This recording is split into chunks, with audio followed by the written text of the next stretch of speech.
Spectres and ghouls, rise from the infernal mists beyond the potter's field. Bemoan the fact that life is wasted on the living, and spread your ectoplasm across the floor. I'm sorry, hold on 1 second. Hello? No, I told you not to call at this number. Oh my god, please stop calling me. It's those kids with the Ouija board again. I've asked them to stop. They always call right at this time. Why does this always happen when it's time to talk Tull to me?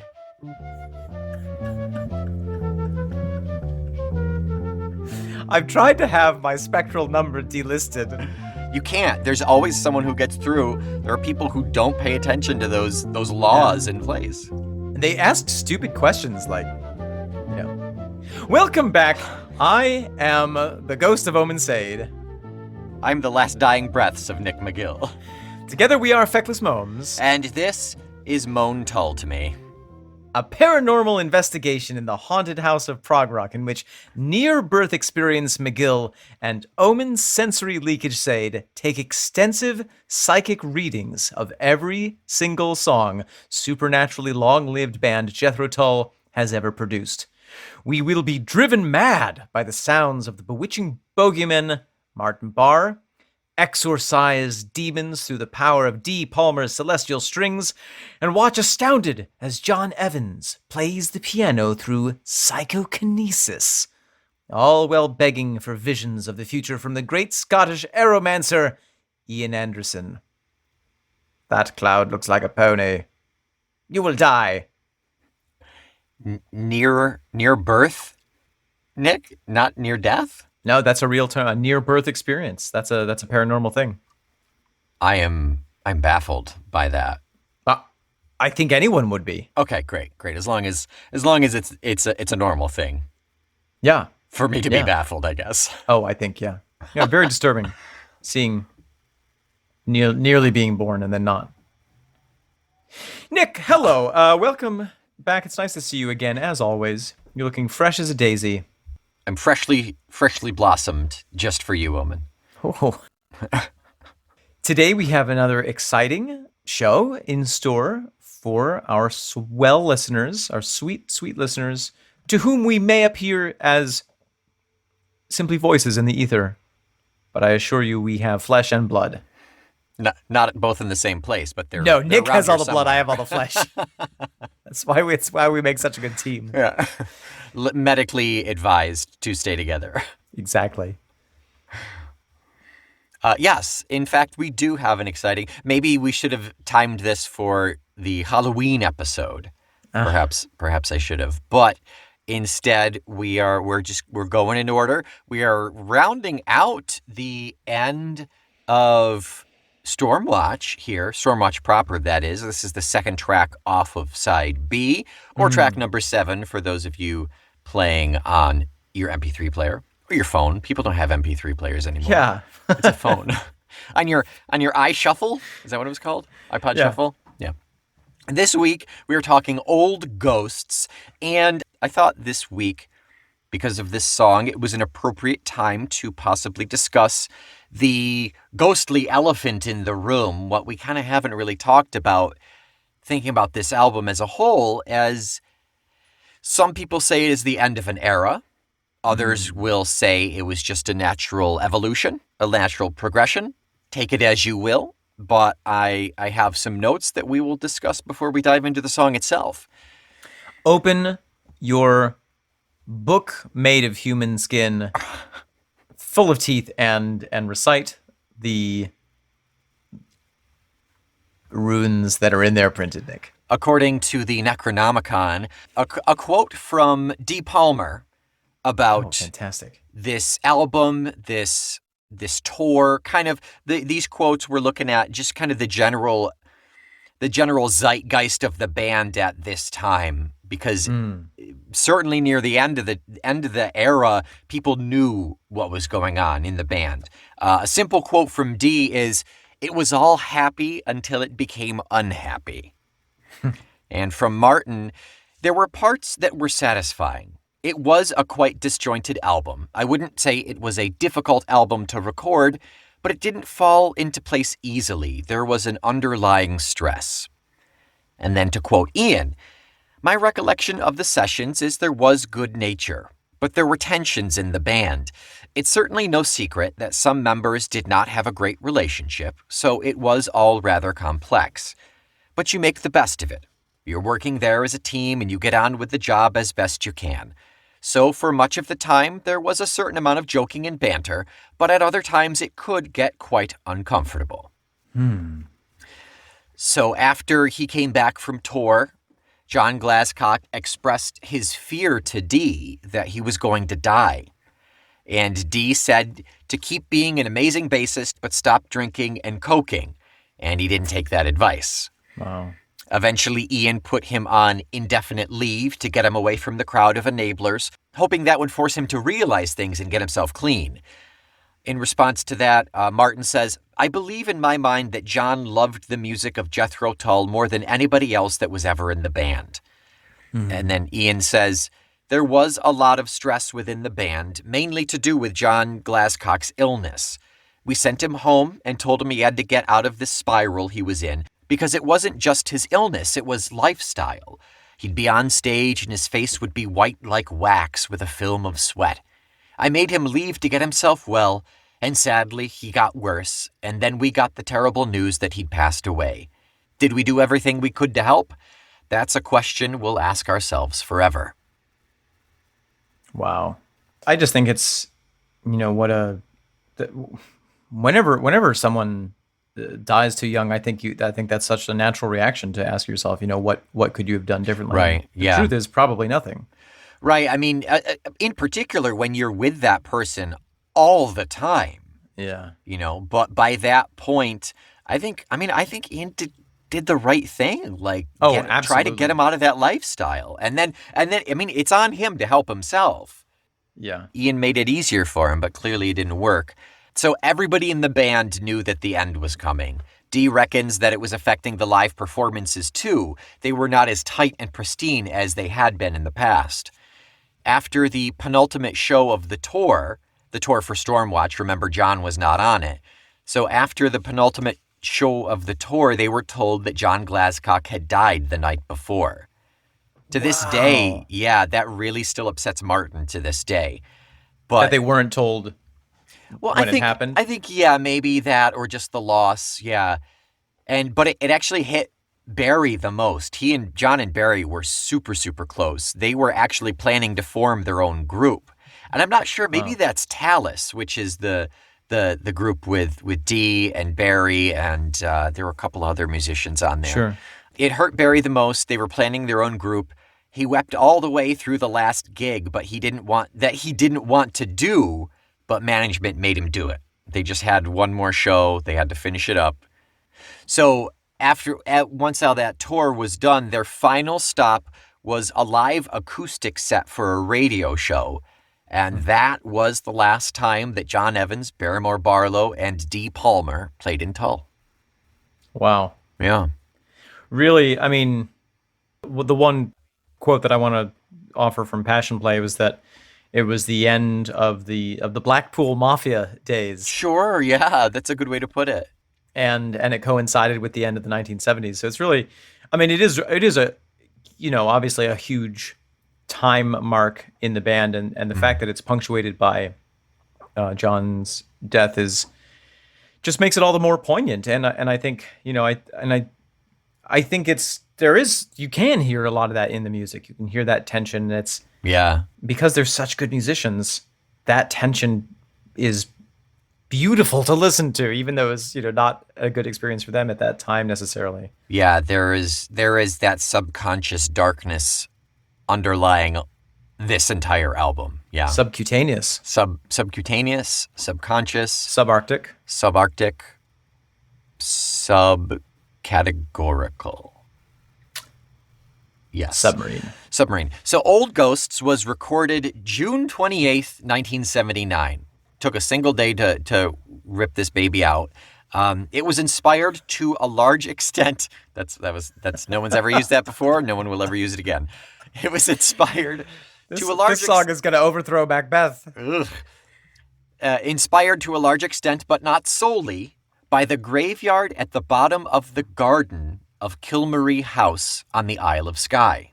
Oh. And to quote Ian, if you were fishing the river, hoping against all odds to catch a small salmon, there would be a certain time in the evening when the hairs would stand on the back of your neck for no reason, and the dog would look around, turn tail, and run. Wow. So you could easily be spooked into feeling that you were being watched over, hopefully in a benign way. Yeah. Well, it'd be interesting to learn a little bit about the history of that house. What was the name of it? Kilmarie. Kilmarie? Yeah. Kilmarie, maybe? It's Kilmarie. Yeah. It'd be interesting to know, how old it was and how old some of the graves could potentially be, because, a lot of those places date back hundreds of years. So Kilmarie House was previously owned by Ian Anderson. So that must be like... That's the one. That's his house, yeah. It's also the point of embarkation from Route B8083 to Dunringill Ruin. Oh, that makes sense. Yeah. And when was it built? Do we know? Oh, that is a good question. Tell me the answer, Wikipedia. Stand by for some research. We're looking up facts that we don't know the answer to. History. I got nothing. There's like a paragraph on Kilmarie, which is a town on the Isle of Skye, a village rather. Its most notable feature is the village church and graveyard, and the graveyard has a significant number of tombstones from Highland clans, in particular Clan MacKinnon, and the Kilmarie house was formerly owned by Ian Anderson. That's it. Let's assume for the moment that it is old. I think that is a safe assumption. Yeah. I'm confident in saying that that's a safe assumption. Yeah. So with that out of the way, Nick, do we want to dive right into the song?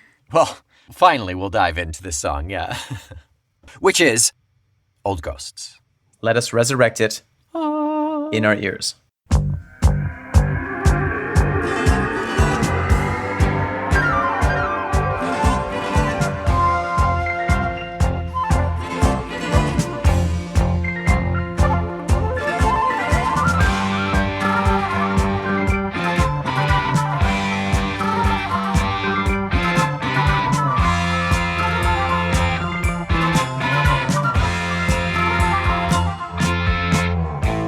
Woo! There we have the old ghosts, Nick. Old Ghosts. What do you think, Old Omen? ghosts die hard. That's yeah, it's true. A song for 1,000 ghosts. I've tried killing those ghosts so many times, and they just die hard. They do. Yeah, very hard. Nick, Omen. first impressions, is this a song that you enjoy listening to? I do. I like it a lot. Yeah. Yeah. Yeah, it's another one of those where, let's see, what was the last one that I feel like? Oh, maybe it was Something's on the Move. I think we said this about last week, that this feels like it should be a bonus track. It doesn't quite fit in Stormwatch sonically. It's dark. I'll give you that, but it doesn't feel like it fits perfectly. I mean, I like it. It's beautiful in there. I like it. It's not a complaint. I just feel like there's a little, I don't know. It's like it's the same shaped jigsaw puzzle piece, but it's from a different puzzle. So Yeah, so I understand. It works. It's one of those jigsaw puzzles that, like so many of them, you have to cut a bit off of. Yeah, I'm not allowed to play with jigsaw puzzles anymore. that's how the professionals do it, Omen. For me, this is one of the songs, especially combined, kind of really the whole B-side to a certain extent, coming off of Something's on the Move and going into this song, and even going into Dutchman, Flying Dutchman, Yeah. which is next. For me, it's a trio of songs that I've never looked at the lyrics for before Yeah. this, Okay. and it's always that part of the album where I just kind of like get entranced, and I don't really necessarily follow the lyrics and the imagery that much. Sure, yeah. But there's something about the music that's very entrancing. It just kind of it's beautiful. I find it beautiful, this whole section. And it allows my mind to kind of project onto it probably whatever I'm thinking about, which is, snakes or chocolate. Chocolate snakes, obviously. Chocolate snakes. That's a good way to put it. I think I'm kind of in the same boat, is that it's by this point in the album, I've kind of sunken into the miasma that is Stormwatch, and you kind of get swept away on these. On the sea tide. On the tide, that as the tide comes out, as it sweeps into that album, gets closer and closer to the center, you kind of get it enveloped. Yeah. Yeah. I can't tell if we're joking or not anymore. No, I think so. It's a fine line. I know, but I think more than usual, we're actually serious here about this. I think it does work very well. Yeah. And I'm so sorry. I apologize to all of our listeners. We will stop being serious. Let's talk about the music. Yeah. If you will. I will. Okay. One of the first sounds that we hear, there are two first sounds that we hear. 2 or 3. There's that wonderful, for me, yet to be identified sound of that rising tone. That I'm really not sure if it's the organ or if it's the guitar.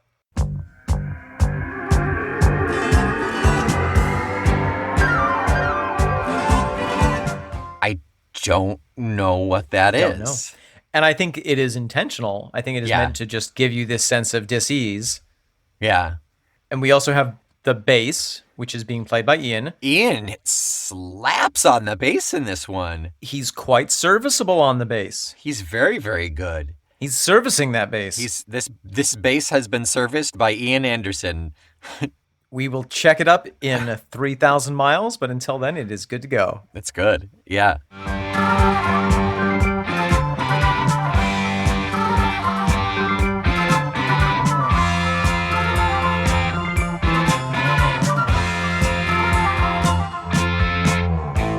Yeah, throughout the whole song, like there's the instrumental stretches between the verses, like he's super strong. He's really good on the bass in this one.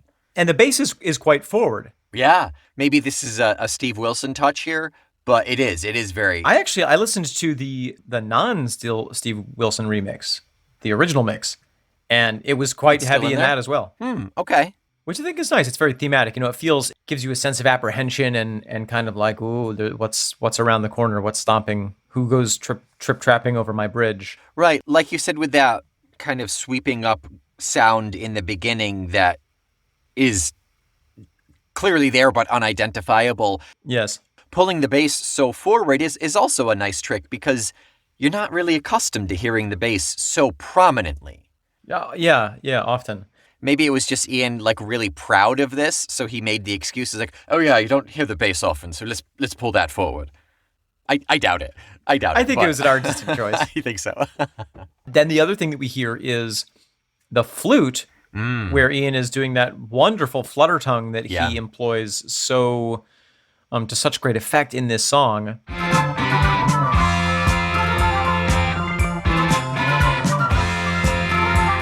And it really is almost, do you know the composition term Mickey Mousing?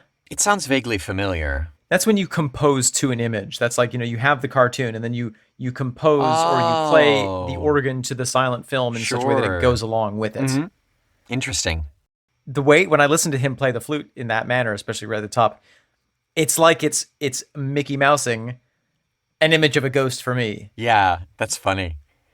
It really, it sounds like how a ghost sprouting out of a gravestone looks in my mind. Kind of like wafts on the breeze, almost like a jellyfish, almost. Yeah. Yes. Yeah, exactly. Yeah, I like that. Speaking of composition, we got D strings in here. Air stands high on the cat's back like a ridge of threatening hills. When he starts to sing, the strings come in. When's the last time we heard strings? I feel like we haven't heard strings really at all on this album. Am I making that up? I don't think they've been as prominent on this album as they have been in previous albums. I wonder if she's more focused on the organ. Oh, that's true. That's true. I think Tiki may have just knocked some stuff off of Katie's makeup table. It was a ghost. And there it is. I found a fun fact. Yes. The word poltergeist. Which word? The The word poltergeist Uh-huh. means noisy ghost. Yeah, Oh, you already knew that. I did. Yeah. It's German. Is that Germanic, right? It sounds German to me. Yeah. Yeah, I knew that. Well, cool. I'm never telling you anything again. No, always tell me everything that I already know, please. Okay. Other musical fun things. We have some really fun time signatures going on with this piece. Okay. A lot of the verses are in 4/4, Okay. but a lot of the bridges between the verses are in 7/4, or perhaps 4/3/4. 4/4/3/4. I, to this day, well, I've made no effort to actually understand it, but to this day, I don't understand how you can count, how it doesn't just end up being 1, 2, 3, 4, 5, 6, and just count until like you hit like 300 at the end of the song. I don't know how do you know when the beat is, why isn't it 8/8? If it's 4/4, why isn't it 8/8? Or why isn't it 3/4? Like, I don't know. This is not a discussion for right now, but it baffles me. All of our musician listeners are crashing their vehicles and. I'm so sorry, Joe. I will not pay for the medical bills. I'm so sorry. Well, so if you listen to this, it's, if you think of that theme, there's a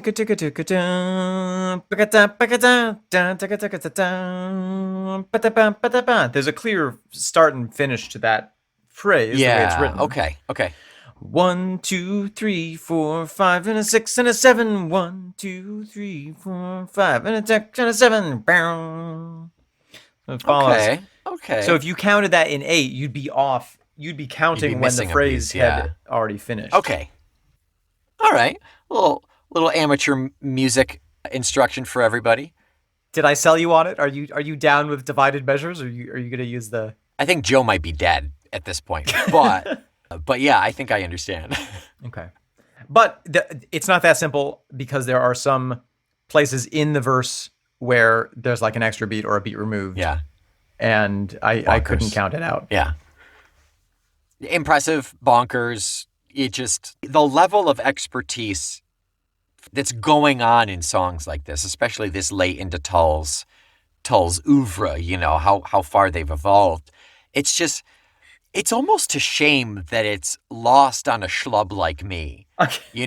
That I'm not there like being, the key change and the way he changed the count there. Oh, it's beautiful.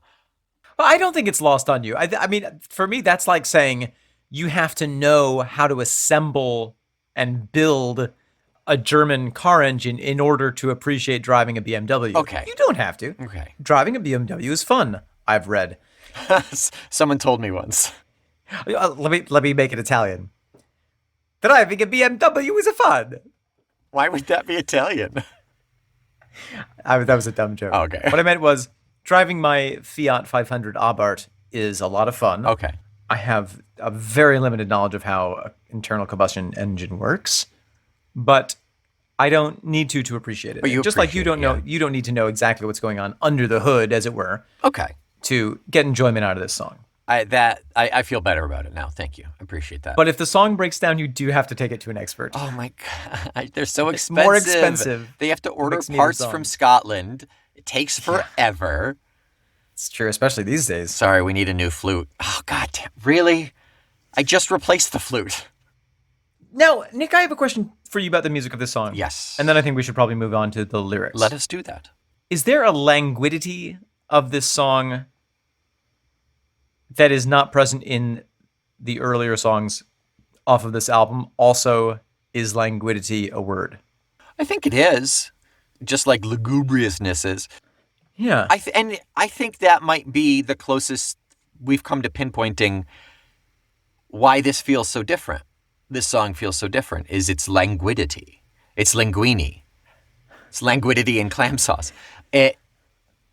There's a stretch here, and it fits the song perfectly. It does. It's great for doing what it is, but how does this fit into Stormwatch? And does it need to? Like, are we dissecting way too much?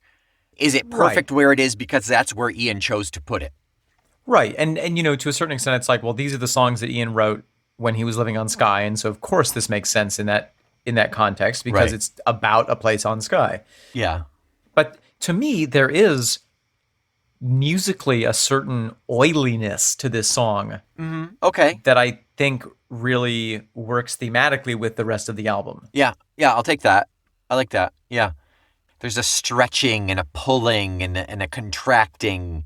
It undulates. The song undulates. It's a little filmy. It's a little filmy. Yeah. It's if you get it in the right light, it's opalescent. Yeah. Yeah, I agree.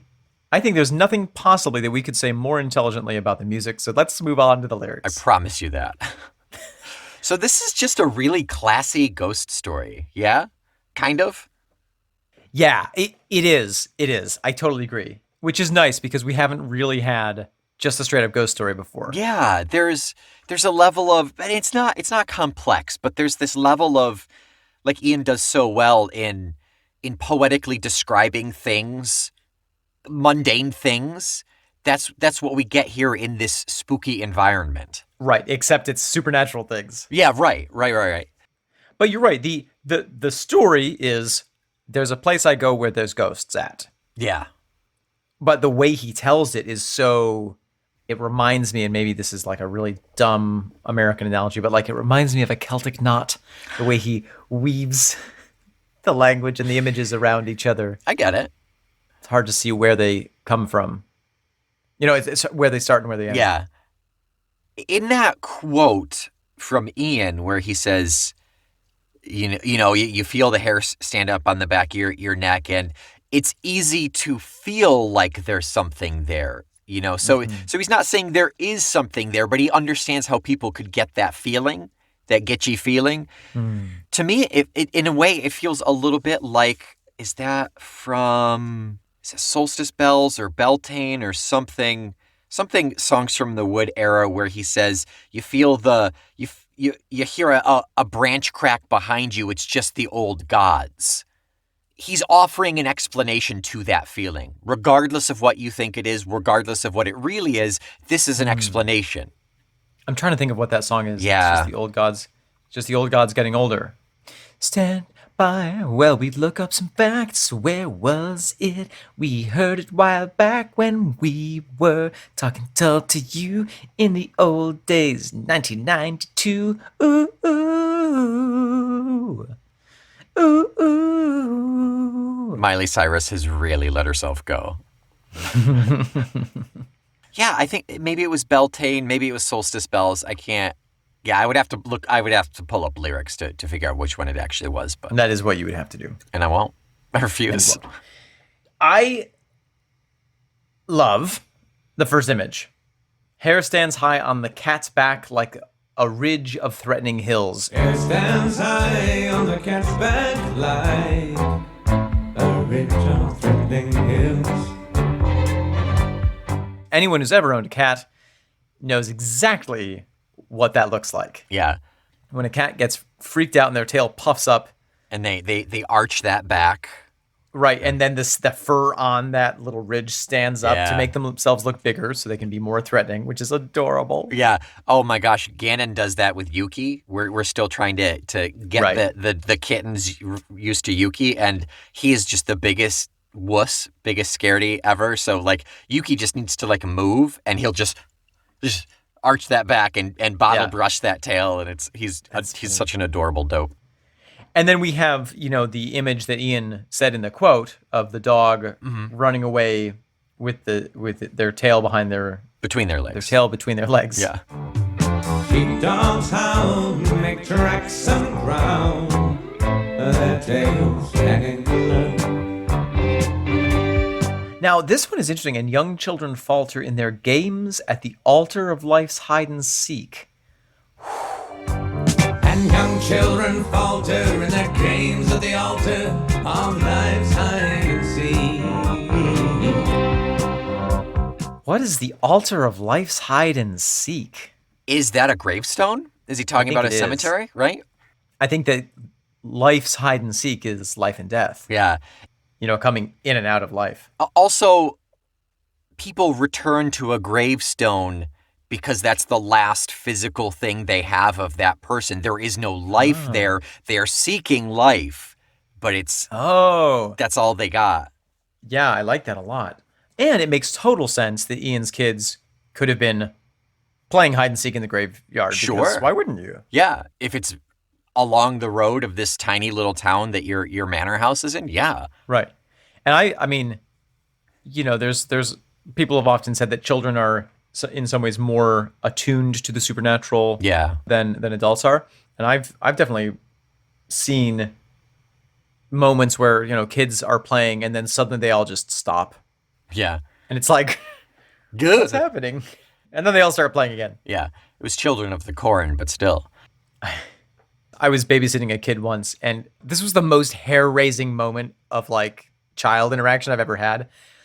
We were playing a normal game with action figures and whatever. And then he got quiet for a couple minutes, and then suddenly out of nowhere he said, "Something strange is going on. Oh my God. Something strange is happening." And I was just like, what?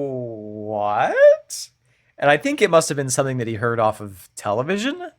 Oh yeah, it's clearly a mimicking of something, but still. But I have never felt chills run up my back so intensely. That's creepier than mine. I was going to say, I don't remember when it was, but my nephew, who must have been, God, only 5 or 6 or something, but I think we were at my dad's outside barbecuing, and he just walked by and just eerily said, "Goodbye, Uncle Nick." And he just kept on walking, like it was a drive-by of that. And everybody around was like, what? What does he know that we don't? Yeah, he saw the crows circling around you.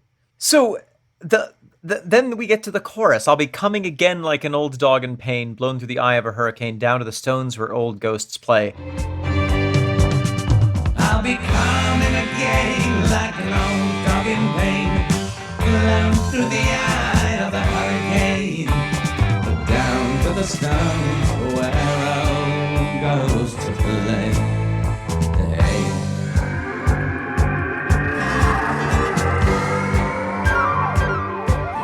There's a lot going on in those 3 lines, and I could be 100% wrong, but I've got a little bit of a theory. Okay, can I give you a velvet mondegreen first? Velvet me. Put your velvet on me. Is it a bear? Is he shaking his hair? Is it velvet mondegreen? I used to hear it as an old dog in vain. Yes, I used to hear that as well, actually. Yeah, it's you just give up, basically. You're trying so hard for nothing because you're going to die soon. Right. Or That's how I I used to think that a dog who is digging for a bone that's not there. Oh, okay. Yeah, so give me your theory. You said you have a theory on it? Yeah, so I'll be coming again. So essentially, I'll be coming again, subclause, down to the stones where old ghosts play. Uh-huh. So for me, that indicates 2 things. If it's a place where he was fishing, then he'll be coming back because he likes fishing. Who doesn't? And then the other thing is, I'll be coming again to this graveyard because I'm going to die. Ooh, okay. For me, I wonder if there's an implication of I'll be here. No matter how many times I go away, I'll always come back here at least once more. Yeah, there will always be one more return. Yeah. Right. Even if, who knows if that's really accurate, but that's sort of what it makes me think of. I like that. It adds to the creepiness of the whole thing. And there's nothing in his control in this song. He is really just an observer here. Tying that in with, I'll be back one more time as to join you as a ghost among the headstones. That fits in with the lack of control there, I think. That's an interesting point. What do you make of that final verse? "Misty colors unfold, a black cloth cold." Misty colors unfold, a black cloth cold. Is that just nightfall? I think it is, yeah. And nightfall on the Isle of Skye, like everywhere, the temperature drops, but you would probably notice it a lot more. And, in northern climates, when the sun goes down, you really feel that drop in temperature. Yeah, particularly if it's right by a river that he's fishing on, the mist, the fog is going to come off of that. Right. Yes, and the colors would be would all kind of mesh together and give that have that kind of gray scale feeling. Mm-hmm. But then we get the opposite of that coin at the end of that verse as well. I draw around me like a cloak and soundless glide, adrifting on eddies whirled and beach leaves furled. Brown and gold they fly in the warm mesh of sunlight, sifting now from a cloudless sky. I draw around me like a cloak and soundless glide, drifting on eddies whirl, in beach leaves furl, brown and gold they fly in the warm mesh of sunlight, sifting now from a cloudless sky. There are two sides. There is night, there is day. But even in day, there's wind whipping the leaves. And this is such a Halloween-y song, It is that, so like, cool. autumn feel to it. He almost is describing himself as a ghost. I draw around me like a cloak and soundless glide adrifting on eddies, like I soundless glide adrifting. Yeah. And to your point, like we start with black cloth, cold, and end with warm mesh of sunlight. It's almost like passing in and out of shadows. Yeah. And as we remember from our geography and topography, Yeah, that's how that's pronounced. totally, it could be, yeah. Sky has all these mountains, Sure. the Kulins. And so that gives you ample opportunity for darkness and light. If you pass into or out of the shadow of one of those mountains, you could have a drastic change in temperature and how everything looks and the light and everything. Right, even with the sun out, yeah. And just to kind of add to your theory that he's a ghost here, theoretically, if he's a living human being, he goes home at night. Right. He sees the sun set. He may be outside while the sun sets, but presumably the sun will be risen before he gets up. He should not be seeing sunset and sunrise in the graveyard. No. So he's not going anywhere as the day cycle moves through. He's tethered to that spot. Have you also, maybe this is me just totally projecting, but have you ever been out in nature or anywhere and been alone and had that thought of like, am I really here? Or am I haunting this place? Like, could I be a ghost and not know it? Have you ever thought about that? Was that weekend that you ate all of those mushrooms? They looked so friendly in the woods. No, this is something I used to think about. It's like, how would you know if you're out by yourself? This is more teenage woman thought. Sure, but yeah. How could you prove that you are not? Well, and really, in any case, how I guess it gets to like, how do you know that what you're perceiving is your reality? Just because you think you're a living human being, how do you know that you're not maybe a ghost and you're making it all up? It feels a little bit like The Sixth Sense in that it's all about your perception and knowledge, and once you learn the truth, you can't go back. So regardless of how you're living, that's how you're living. So does it do any good to wonder that? Right. I'm speaking into a Ouija board right now, by the way, everyone. Omen is not a living human being. No, there's a reason we don't do this show live. Because we're dead. No, but it for me, what he's describing is that feeling of like, oh, I could be a spirit. Right. When you're so far removed. If a person exists in the middle of the woods and no one's around to hear them, do they exist? If they don't post it on Instagram, did it really happen? Did it happen? And for me, the times that I've experienced those are in, kind of profound natural settings. Like when the other couple weeks ago, I went to Santa Fe and went to this ancient Pueblo site with a couple of friends. And it's like, it's so quiet out there. It's crazy. Yeah. And we were walking along and there are these huge rocks. And sometimes I would go on one side of the rock and they'd be on the other side of the rock for, just 30 seconds or a minute. And in those 30 seconds, I remember thinking to myself, like, am I the only person in the world? You Michael Collins'd yourself. Yes, I did. I did. Just to wrap up that, I think that's really, we've lost that awe and that grandeur in the growth of our civilization. I mean, that was With communication and everything. Yeah. that was probably a pretty common feeling. I think so. Common but less affecting to people. You know, they were probably more accustomed to it because Maybe. there was no noise, there was no pollution, there was no overcrowding. No apps dinging on your phone every 30 seconds. There was a lot of cholera, you know, but I mean, A lot more chances for death, too. So more Exactly. opportunities to be like, am I dead?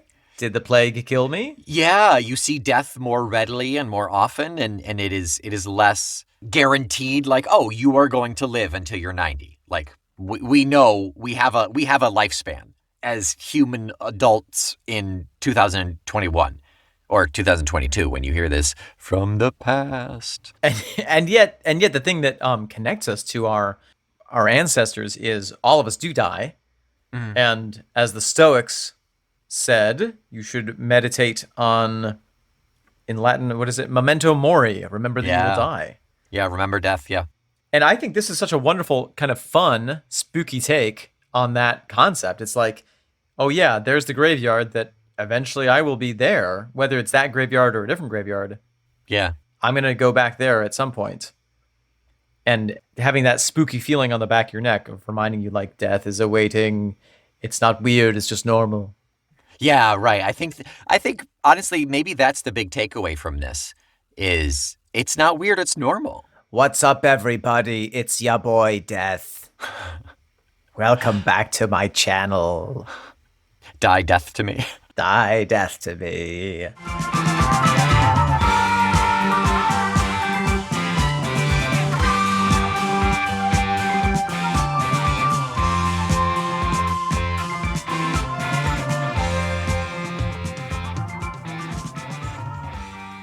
Omen, do you have any favorite ghost stories just like that resonate with you, or anything personal, paranormal or something like that? I was going to ask you the same question, so I expect a response after I'm done. But I have two fun things. One was I don't think I've ever really seen a ghost or experienced ghosting. Well, I've experienced ghosting. Back before it was called ghosting, but yeah. No, but one time, so when I was a teenager, my mom and my stepdad owned the house that my grandmother and grandfather had lived in years previously. Mm-hmm. And my grandfather had actually died in the house of old age, died Super in bed. common. Yeah. Super norm. And in this house, you probably remember this, if you're standing in the bathroom, if you looked in the bathroom mirror, you could see a part of the office behind you. Yeah. Close by each other.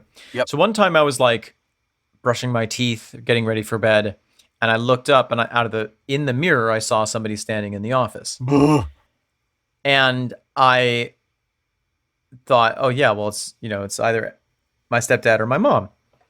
And so I finished brushing my teeth, and 2 seconds later turned around and there was nobody in the office, and there was nobody in that whole part of the house. And in my mind I was like, oh, that was my grandfather checking up on me. Oh, okay. Yeah. Yeah. Could be. I don't know. Not a strong ghost story. But my favorite local haunting is the theater that I first performed at in Oswego, where I did Oliver the Musical, and I was the Artful Dodger. Ooh. There was a story that theater was haunted by the ghost of an electrician who had been working late in the fly system one night in like the 50s or 60s and electrocuted himself and fallen and died on the stage. And the story that the stagehands told was that in a recent year, the technical director had been finishing up some work late in the theater and was working by himself up on a ladder. And he looked down and someone walked onto the stage. This person in old-timey clothes walked onto the stage and stared up at him and slowly shook his head. Ooh. And then walked away. And the guy came down from the ladder and there was no one in the entire theater. I just got goosebumps. Yeah. I good like one. that one. What about you? I don't have anything that I've personally experienced, I don't think, that I can recall. I know that in Jordan, New York, upstate, there's a restaurant called, what's it called? the Wayside Irish Pub. It's like on this corner. And I remember it's like my dad never, ever, ever, ever talked. I don't think he believes in any of this stuff. I don't think he believes in anything supernatural or whatever. But every now and then when we drove by that restaurant, he would say, the upstairs of that place is really haunted. And it's the Wayside Irish Pub. Apparently, the first instance of the haunting was back in the 60s when someone saw like a transparent lady in the window of the upstairs window when it was closed due to a fire. Oh, interesting. Because that stuff happens in restaurants all the time.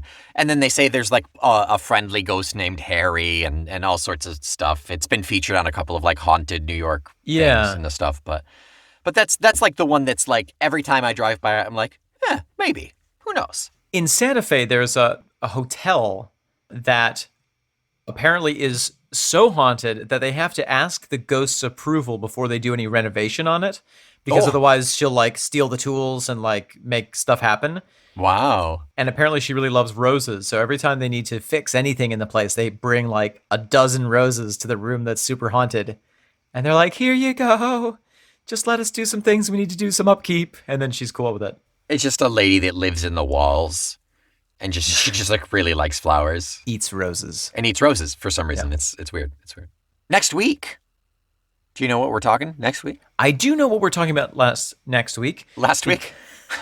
I do know what we're talking about next week because I listened to the before and after of this song to try to get a sense of the flow. Nice. And we are listening next week to Flying Dutchman. It's Dun Ringo. You goddamn disaster. Next week I'm just getting this in just now. Next week we're talking Tull. We're listening and then talking Tull about Dung Gringle. Dun Ringle. Not dung Gringle. Next week, Nick, I believe that we're talking about Dun Ringle. That's right. I'm so proud that you got that, Omen. On the first try. First try and everything. So impressive. Until next week, while the misty colors unfold a black cloth of cold, look up into that black cloth and pluck out 5 stars for us. Drop those into Apple Podcasts to give us a review while you're at it. Remind us of our mortality and how soon even this podcast will come to an end.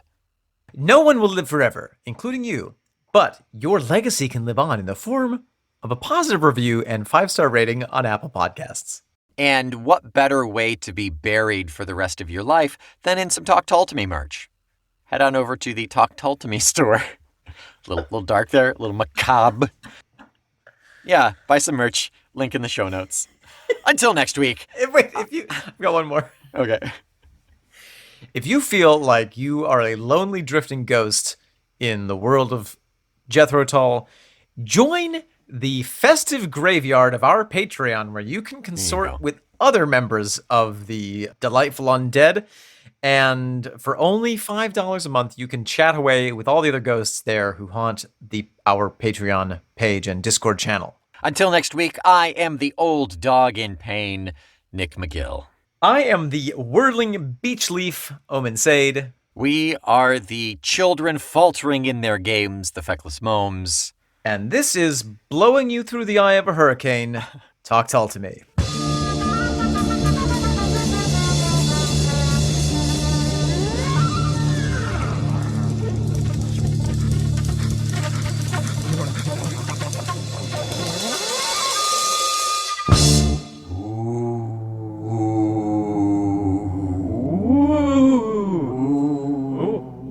Oh, you're getting so much better at that. That's great. It's really scary. I've been working from the diaphragm up instead of just the lungs. I feel like I get better control. Yeah. It's important to find your haunting voice, really. Yeah. It's taken me a couple of millennia, but I'm getting there. Hey, you know what? We got nothing but time. Am I right? Oh my gosh. You know, Thomas, I've been meaning to tell you, like, your translucence is like on point lately. I'm just really impressed with that. Thank you, Franklin. You know, the secret is I haven't eaten in 300 years. Well, yeah, that'll do it. That'll do it. But you know what? That's what the ghost hunters are looking for. Yeah. Oh my God. And they're gonna spot you. Oh, they're gone. I can't believe that they keep coming back here. It's just I don't mind the company, but they're just so annoying. Oh no. Oh, God, again? Oh no. Okay. All Right. right. Ooh. Okay, here we go. Ooh. Oh yeah, that one set off their ESP reader. Yeah. Throw that plate. Throw that plate. Hold on a second. Oh shit. I dropped it at the wrong time. Oh, they're scared. It's fine. It worked. You gotta do something to really scare them, though. Okay. What about... They're eating this shit up. Like, we gotta do something to get them to leave and never come back. Oh, they've got a camera. Stand, can you make yourself appear on the negative? Yeah, I've been practicing this. Hang on. Okay.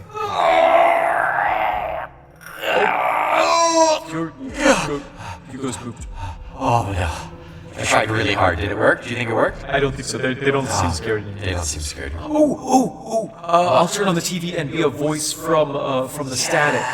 Yes. Nice. Classic.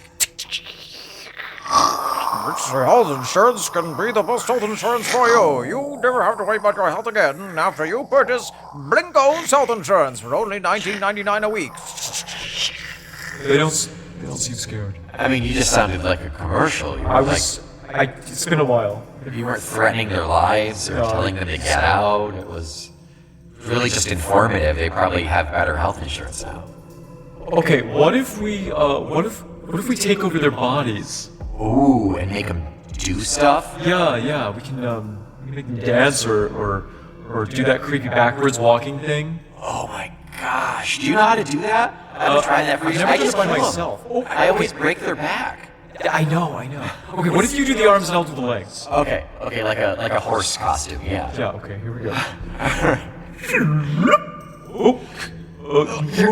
Move your left leg a little bit. My hand's Okay, stuck. sorry, okay. Let me just get my hand up around the spleen. This is a lot tighter than I thought it was. Jeez. We're good to go. And 5, 6, 7, 8. Damn. I gotta get out of here. It's too cramped. It smells so bad. Oh my gosh, What is it? Maybe we should tell them something. Tell them something that will make them... Yeah, you want to whisper it? And you do that one's ear, I'll do the other one's ear. Okay. Ready? All right, ready. Talk to me is a proud member of the Factless Moles Audio Network. They went to get pizza. Oh. I thought that would really ruin their day, but it... Do you want to write in blood? Yeah, let's write something about their moms.